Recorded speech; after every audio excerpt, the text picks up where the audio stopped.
Alrighty, so welcome to module 1 of the course. This module is all about mindset. Now we're doing the mindset module first because mindset is the core, the foundation of everything around confidence overall and also confidence on camera specifically. And to be honest, if you just go through these lessons and you really internalize the mindset stuff, you might not even need the technique stuff. For a lot of people, just tweaking something subtle about the mindset genuinely changes their approach to camera confidence. And then at that point, the techniques kind of just take care of themselves. Either way, the techniques are obviously helpful, but yeah, foundation of mindset. So let's start with this module.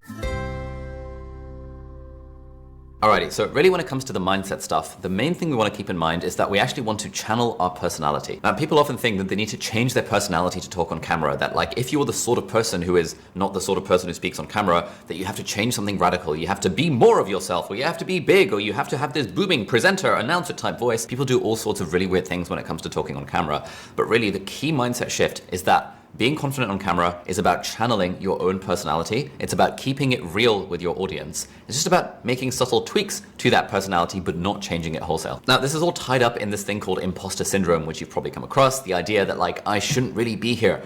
You know, imposter syndrome, like what the hell do I know about camera confidence? Why am I the one sitting here on camera talking to you? If you're making a YouTube video and you're trying to educate someone about a topic, imposter syndrome is you thinking, I'm not an expert. I don't have an advanced degree in this topic. How can I possibly make a video about it? If you're doing a business presentation and you feel like you're out of your depth, imposter syndrome is like, oh my God, like someone's going to find me out. They're going to think that like I'm not the one who should be doing this presentation. It's going to suck. It's going to be awful. And if we have imposter syndrome running in our backgrounds, in a way, we use a change in personality often as a mask. It's like, it's not the real me who's talking to you on camera. It's like this persona of me. And we think kind of subconsciously, sometimes consciously, that this persona of ourselves that's talking on camera, that this is the thing that people want to see. We think that people want to see a big flamboyant presentation, but none of that is true. Really, true confidence, appearing on camera, being confident on camera is all about channeling your personality. And one way of doing that I find helpful is to identify and analyze for yourself what are your own like how would you describe your own personality and your own tone and your own voice, and then ask some friends, how would they describe your personality and your tone and your voice? For example, for me, people might use the word, I don't know,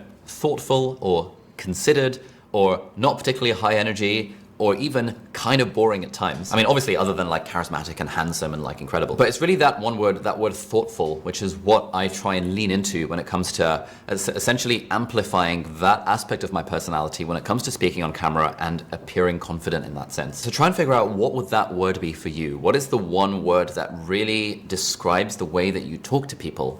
And then that word is probably, or that word or two or three of those words are probably the thing you want to lean into in terms of channeling your own personality on camera. So that's one way of doing it, by kind of finding these random words and sort of figuring out how to channel them. But the other way of doing it, which we're going to talk much more about later in the course, is basically watching lots of other people who are confident on camera. So YouTubers are a great example, celebrities, actors and stuff. And then just sort of figuring out like, who is the sort of person whose personality I personally vibe with? Who can I see myself as? Like, for example, if you're like me and you're kind of a bit of a nerd and your whole vibe is kind of attempting to be thoughtful and sophisticated, I don't really vibe with like big, elaborate, charismatic personalities.